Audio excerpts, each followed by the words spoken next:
Hello and welcome to Soul Sensations.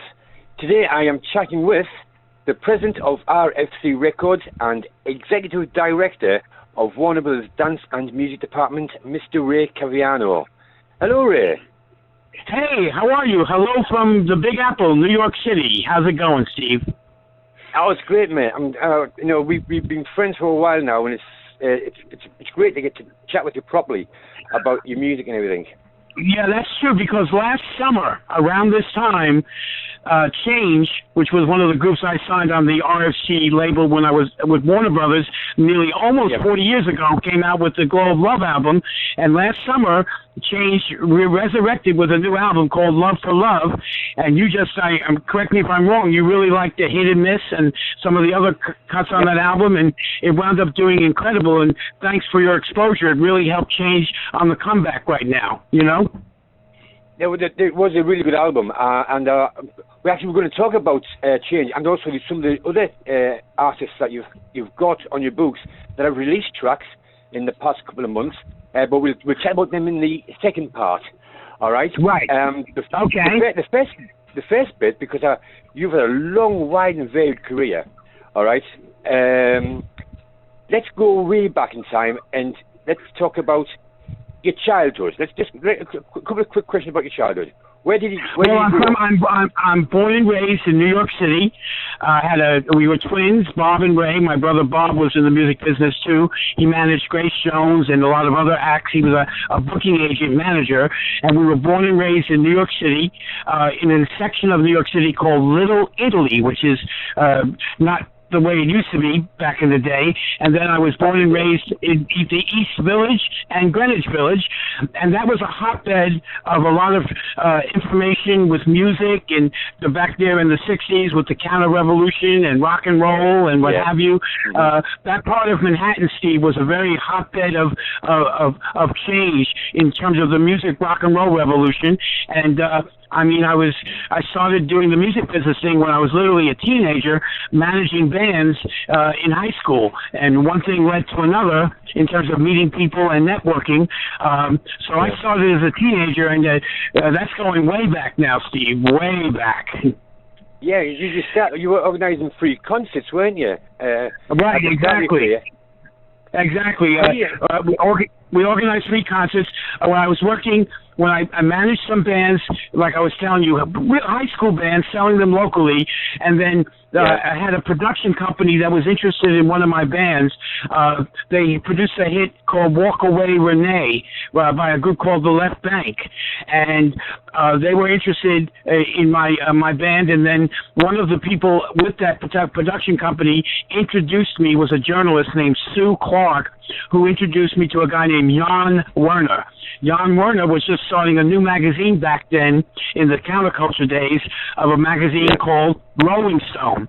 And I worked for Rolling Stone and helped promote the magazine. And yes, we did free concerts and what have you, and Rolling Stone wound up being a major situation.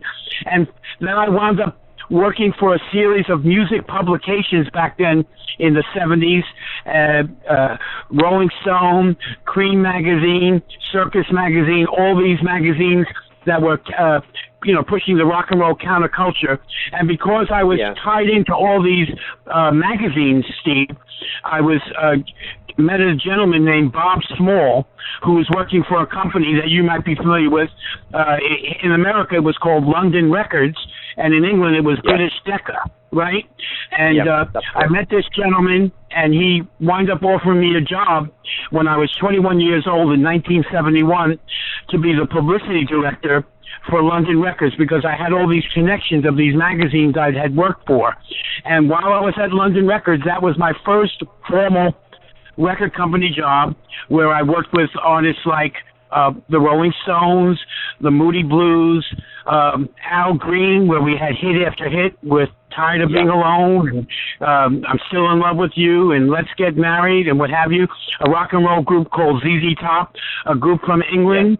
You may have heard of them, called 10cc. They had a big record called I'm in Love. Gilbert O'Sullivan, Alone Again, Naturally.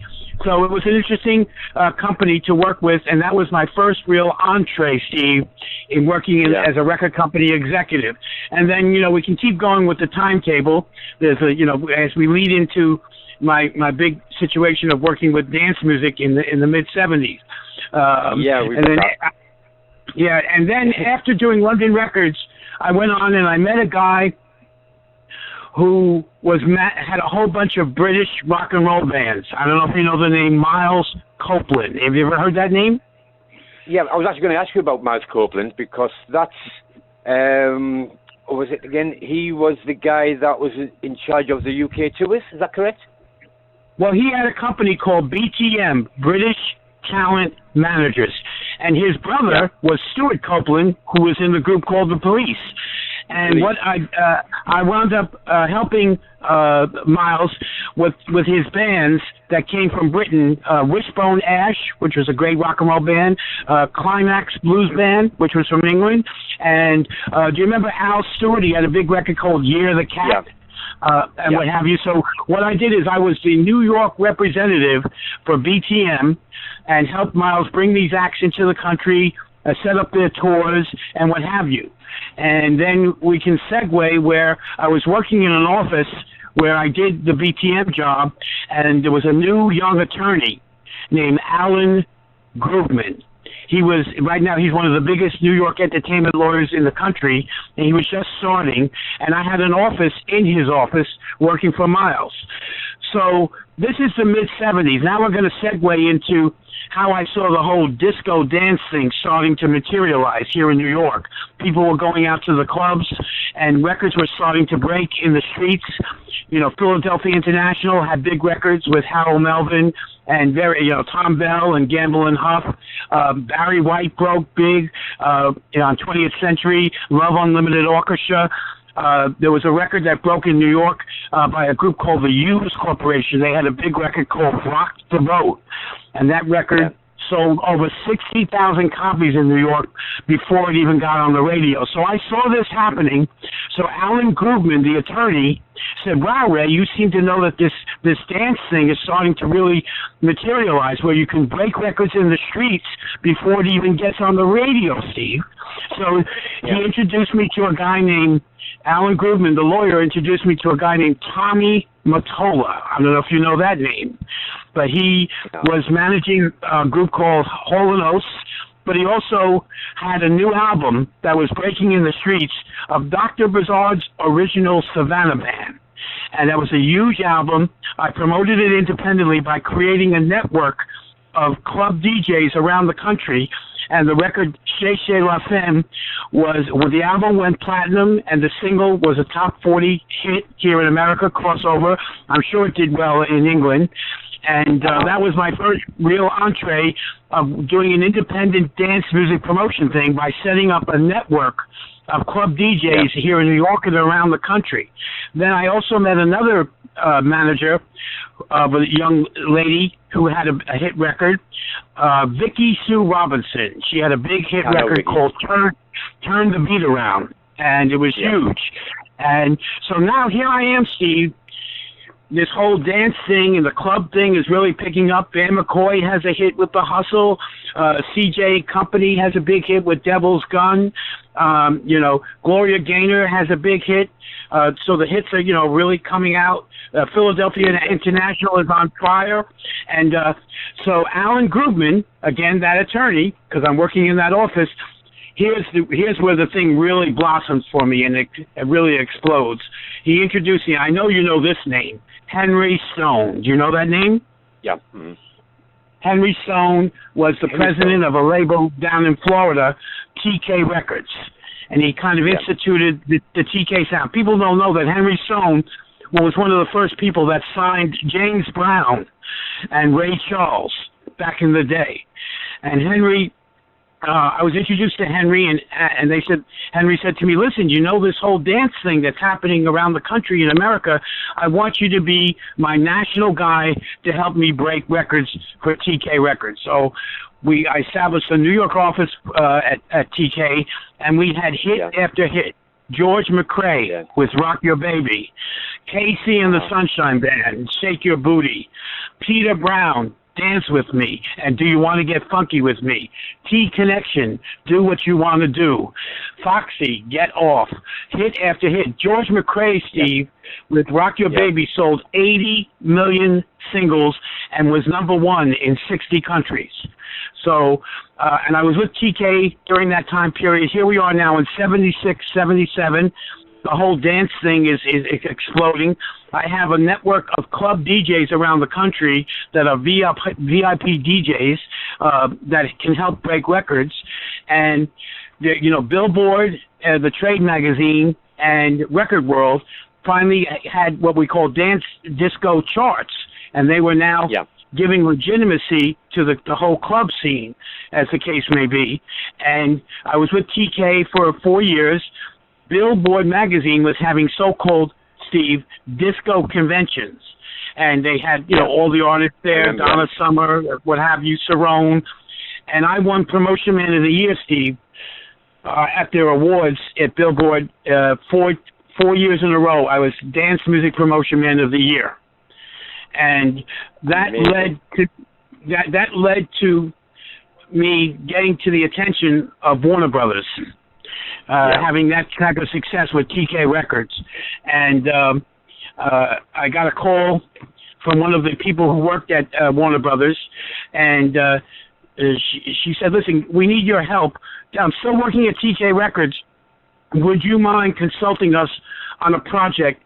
Because Warner Brothers was still just getting into the whole disco thing, and they were late, as the case may be. And so what happened was, they had an artist out of France, a model. Her name was Madeleine Kane, and she had a disco record that was called Forbidden Love. So what happened was the chairman of the board of Warner Brothers, a gentleman named Mo Austin, called Henry Sohn at TK and said, listen, Henry, can you do me a favor? Can I borrow Ray just as a special project to help me with this new artist, Madeleine Kane? She has a dance disco record. Henry says, okay, I'll do it for you. They've known each other for many years, whatever.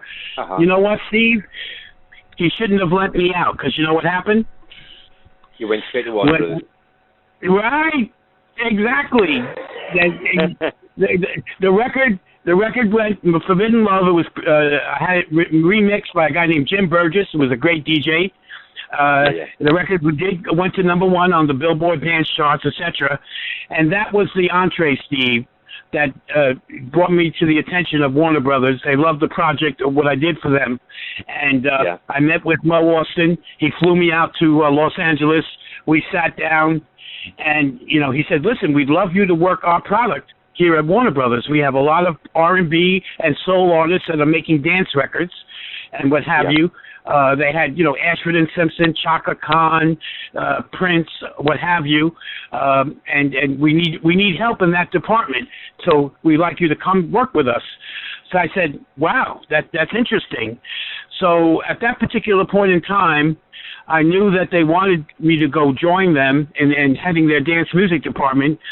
But I came back to them with an offer that I said, listen, Mo, meaning Mo Austin, if you'd like me to come work for Warner Brothers, I would like to have my own label at Warner Brothers.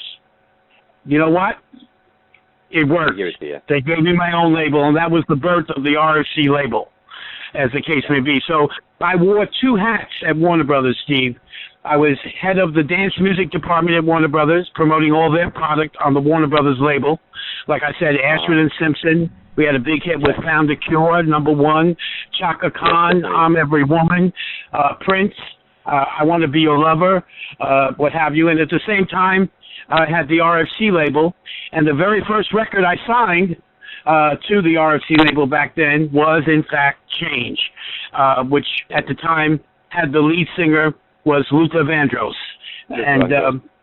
And they had 3 hit singles on that album, on the Glow of Love album, which was Lover's Holiday, a cut called Searching, and the Glow of Love itself. And the album went platinum. It was good. I also signed another artist on the RFC label out of Montreal. He had some big dance records. His name was Gino Socio. And he had a lot of big hit records. His first record was Dancer, was #1 on the dance charts for over 8 weeks. So now we just covered a big span there, Steve. Did you follow all of that? Yeah, we did. I did follow all of that. So, yeah. You actually covered over half the questions as well I was going to ask you. But what we're going to do... Oh, I know, it's loads of information, brilliant stuff. But I think what we're going to do now is we'll have a little break from music, and we're going to play some of those tracks, and I will include the new version, the new tracks from Change, with the new lead singer, who is? Tanya Michelle Smith.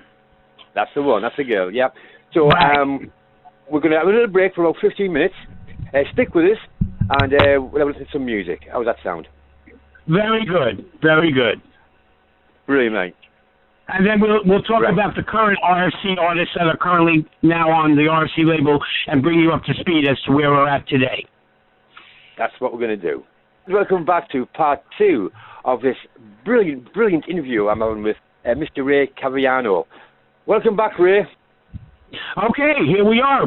That was a big timeline of giving you a narrative of all the various timelines of working from the 70s with rock and roll to London Records and Miles Copeland and what have you. And I failed to mention one publication that I worked with when I was working with all those rock magazines, where I was also introduced to the famous Andy Warhol, and he had a publication at that point in time that was doing well called Interview.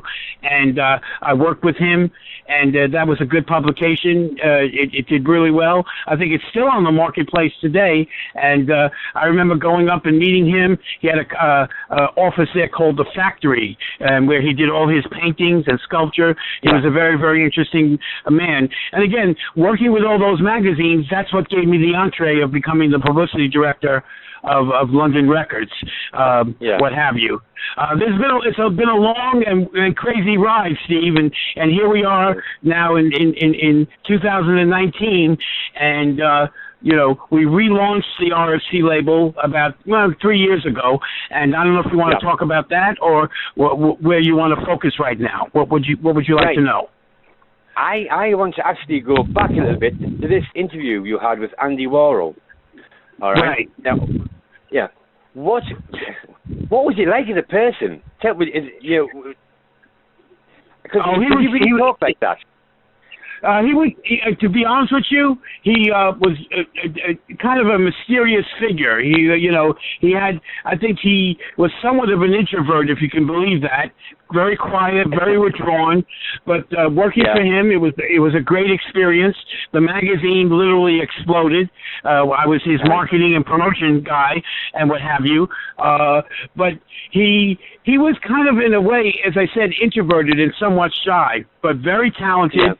And you know how much his artwork these days is worth literally millions of dollars. It's unbelievable. He was one of those people that also during the whole Studio 54 era, he was down there at Studio 54 with all the beautiful people, with Halston, the designer, and Liza Minnelli. Diana Ross would show up. I had a party when we launched the RFC label. We had a launch party at Studio 54, and it was an incredible party. Mo Austin, the guy I was telling you about, brought a new artist with him to the party, and the guy's name was Prince. And Prince was only 17 years old at the time, and Mo said to me, "Meet this guy Prince. You're going to be hearing a lot about him." And at the party, Diana Ross showed up. Evelyn Champagne King showed up. It was a great party, and that was the launching of the RFC label at Studio 54. And of course, about Studio 54. That was an incredible era in New York of the so-called beautiful people. But there was a lot more to the dance music scene. It wasn't, to be honest with you, the records were being broken in more underground type clubs like the Paradise Garage. I don't know if you've ever heard of that. The DJ there was Larry Levan and various other clubs, because back then the black clubs and the gay community was very instrumental in breaking records in the streets. I mean, you talk about Donna Summer was broken in the underground clubs in New York City. What have you? And she was on Casablanca Records. But yes, it was an interesting experience working with Andy Warhol and all those publications back then. Yeah, we had the same thing here. We had underground clubs, especially in I don't know about the other parts of England, but the gay scene especially, there was actually an area of Newcastle which had a phenomenal type of music. Now, we used to class that in this country as high energy music. I don't know what it's called in right, high America. energy, exactly. Yeah, that's like 130 beats per minute. That's exactly. There was. Yep, and the gay clubs like that high energy music. There was an artist named Patrick Cowley and Sylvester. Donna Summer's music was up tempo. A group called Lime, and it was Arpeggio, a group USA European Connection. I signed a record to TK Records out of France, a group called Voyage, and it was enormous. And that was that high. Yeah, that was that high energy music that the clubs had. And to this day, I mean, you still have a vital club scene in New York. You have in London the club called the A. There's a club called the Ministry of Sound. I don't know if you're familiar with that in London. That they kind of. They were inspired. This guy named Justin Berkman in London was fascinated with Larry Levan of the Paradise Garage here in New York, and he modeled the Ministry of Sound like that. And now, of course, you have in England parties that are thrown with Joey Niragro and Simon Dunmore at they call Glitterbox. Yes, the Glitterbox, which is still very big. You have a guy named Melvin Baptiste, who has does a lot of mix shows, Trevor Nelson on BBC. So the dance scene is still big, and the beautiful thing about England these days is that there's a very vital, and you know this, running an internet broadcasting station, there's a whole bunch of, in England, they still love soul music and are helping breaking artists. I don't know if you want to come up to this time period, but we can talk about the whole English internet radio scene, you know? Yeah, because the major part of what you're doing now is instrumental. Because for one of the acts, like Change, right? The whole point. Well, how can I put this? The point of me starting this Soul Radio USA, apart from informing the younger people about the classic soul music, the roots of music, like from jazz, R&B, rhythm and blues, all the way up to what's happening today, was also to be a launching platform for new artists. But also, can you tell me, Stephen? Can you tell me why England is so vital, like with your company, Starlight Broadcasting, and the other various internet stations that I'm sure you know that what they are, Solar and Starpoint and these various. Why is it they're so alive and vital? We don't have that in America. They're having the internet stations that promote soul music. Why is that? I've got a funny feeling, right? It's because, now, I was chatting with some people, and I visit Los Angeles quite often. I go there, I go across Los Angeles like once a year, and I go to meet all my friends over there, and some singers. And the problem I've got with the classic soul music and everything else is, especially in the Hollywood area, Los Angeles and California, the people just don't want to hear it, which I think is totally wrong. It's like, oh no, we heard that. No, we want this, we want that, and it's a knock-on effect along your country. And then you've just got the new artists coming out, and you've got people like yourself who's bringing out the artists on the same platform, like Change, like the new group, Firefly. Is it Firefly? Right, Firefly. They did a melody right now. Right now, the record is doing very, very well. It's number 6 on the UK Soul Chart this week, and what have you. And it's a combination of combining two songs, Love Is On My Side and The Glow of Love, and there's a little rap part, and it brings back that old flavor. Here we are 40 years later, bringing back two big songs, and they did it as a melody and what have you, and it's being received unbelievable in England right now. As a case, and look, like I said, we relaunched the RFC label about 4 years ago. We signed first D Train, we did a record. Then we signed Melissa Morgan, did a record with her.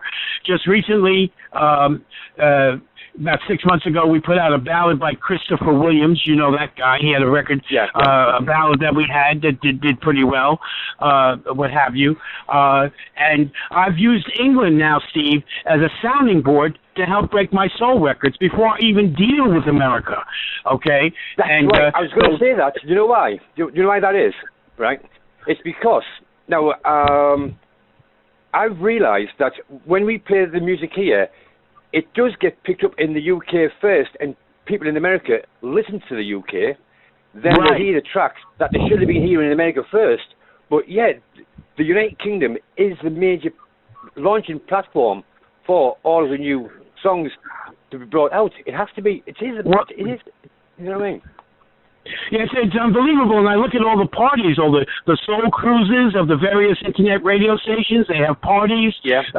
There's Voice Soul that I think one other internet station does. These various, every other week there seems to be a soul cruise on the River Thames for some with these internet stations. And it's very. You're right, Steve. I go first to England before I even start promoting to the United States and to the R&B stations here. I first start in the UK. This Firefly record that I'm promoting right now, Love is on Your Side and The Glow of Love. Right now I'm just starting in England. I'm not even worrying about America right now. And the receptor, and then I deal with all the presenters like yourself. I have a rapport. And you know what the thing is, Steve, that's interesting? Like I established a rapport with you. I'm using the presenters like the Steves of the world and what you do with the various other presenters at the various other internet stations in England, and I'm treating them the way I used to treat the club DJs back in the day. This is my new alternative source to break records with people like you and what you do at Starlight Broadcasting. Okay, and of course you are much more involved in the history too of R&B. You seem to be a historian about the whole soul history, because that's one of your fortes, correct? You've been around a long time, Steve. You know that, right? Oh, too bloody long. No, but see, there's one thing that we do promote heavily here, and you'll know the type of music. We call it Northern Soul. All right. Right. Now, back into the 70s. The reason why that is so, and it's never went away, all right? It's never went away. But if you listen to Northern Soul tracks, they are literally the B-sides of the 50s and 60s Motown and early doo-wop songs that were never played in America and were lost and were never used. And now they're going, oh man. So I interviewed yesterday. I interviewed Cornelius Grant from the Temptations. Now he wrote a track from That Night in the Pips, and it didn't do well US style, but in the UK it went massive. It went absolutely massive, and then it's gone back against the States and come up. So yeah, it's always been there. You know what the funny thing is, Steve? It's like back in the day, right, with the English rock and roll scene, when you had what was called, I'm sure you heard this term, the British invasion. Right now, I look at the UK as the soul invasion. You know what I mean? You have people like Ty Causey and these various other. There's a great album out now by Solutions. I don't know if you heard that album that's out in England, and the various other. Was it Miracle Thomas? There's a whole cadre of artists in England that are working, that they're getting booked in the various clubs, and they can actually survive, as the case may be. So I find the UK scene, the soul scene, to be much more vital and open. Well, I mean, this is America. It's very competitive, and getting on the radio stations here in America is a lot different, because the whole record business, as you know, Steve, has changed dramatically. We don't have record stores anymore. No. Yeah, it's all about, exactly right. It's all about downloads and what have you. So you have to break a record, you have to go to social media, YouTube, Spotify, Pandora, and what have you. But it's great to know that there's still it's great to know that there's still radio presenters like you that are open-minded to help break new music and what have you, including. Yeah, you know, without England, I wouldn't know where to go to break my records right now, to be very honest with you. The mere fact that we're doing this interview is, to me, I think, a testimony. It's the interest of looking at my history of London, RFC Records, and Warner Brothers, and that there's an interest. I do more interviews in England than I do in America, Steve. You know what I mean? Yeah. Well, I thought, you know, you've been saying to me, oh, we need to do this interview. We've got this great singer. And I thought, whoa, hang on, Ray.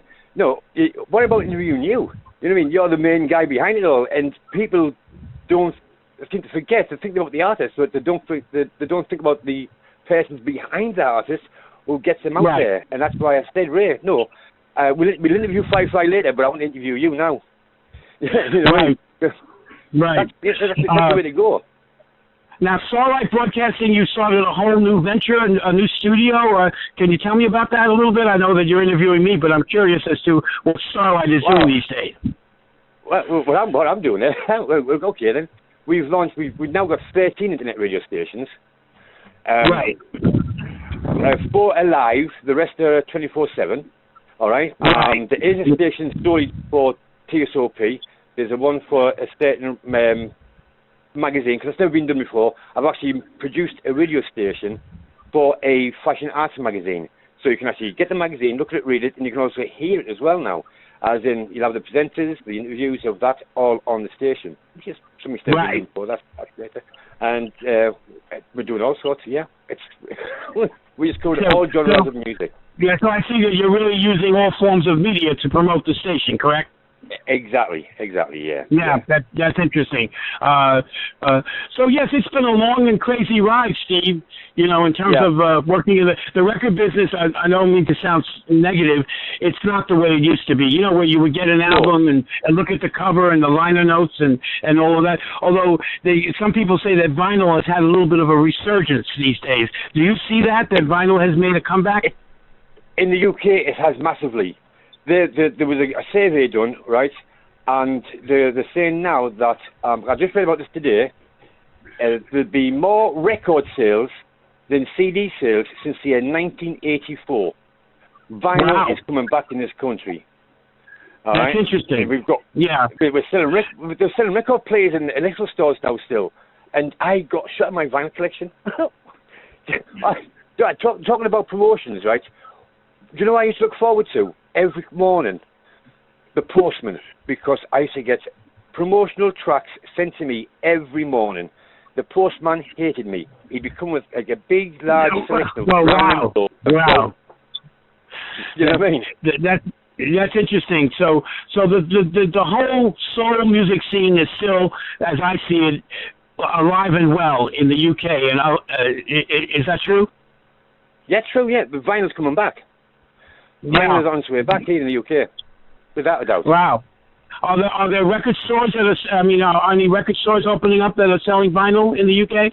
There's always been record stores that sold records, then went on to sell CDs and then everything else. But now the record departments of I'm not going to mention no company names, but the record stores are now getting bigger and bigger and bigger selections of vinyl in to sell.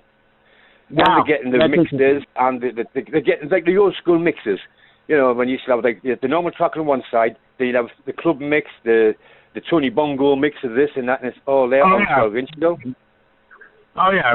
And well, I mean, yes, you talk about 12-inch records. I mean, during the whole disco dance music heyday, the 12-inch product was unbelievable. There were 4 major dance music labels back then here in America that was really doing well with this product. South Soul Records, Casablanca Records, Prelude Records, and TK. Those were the 4 powerhouse. And then you had other smaller labels, as the case may be. But you know what it was? The dance music scene was producing hit after hit after hit. And, we can talk about it, but in 1981, there was a backlash, and you heard about the disco is dead scene, as the case may be. Yeah. But guess what? Dance music never really died. People are still dancing to a certain degree, you know what I mean? What have you. It just became a dirty word because dance and disco got so big, a lot of the record companies that were pushing rock and roll felt very threatened because there was a thing called the Disco Demolition in Chicago. This DJ named Steve Dahl took the records in a baseball field and burned them, and that got a lot of publicity. But you know what? Yeah. After that, in 1981, after that Disco is Dead thing, I had some of my bigger records even during that period. Jimmy Ross, First True Love Affair, Tracy Weber, Sure Shot, On and that was a label that I had, because after I left Warner Brothers for a period of time, then I went to Atlantic Records, and we did the RFC label with Atlantic, and I also had another record company through Canada called RFC Quality, and I had various hits on that. And after the so-called death of disco, Steve, the music didn't die. Matter of fact, right at that point, that's when Chicago was breaking with house music, and that was very influential. And England, and the whole house sound took off. With the various house artists, unbelievable. And so, I mean, here we are now. Yeah. Here and now, the dance music scene has changed dramatically, because now you have. Yes, exactly, and you have the EDM sound, which is the electronic dance music sound, which with these big festivals, and the kids are going. It's over 50 to 100,000 people. But you know what the problem with that music is? While the kids are really enjoying it, most of it doesn't have any lyrics, Steve. That's right. It's mad.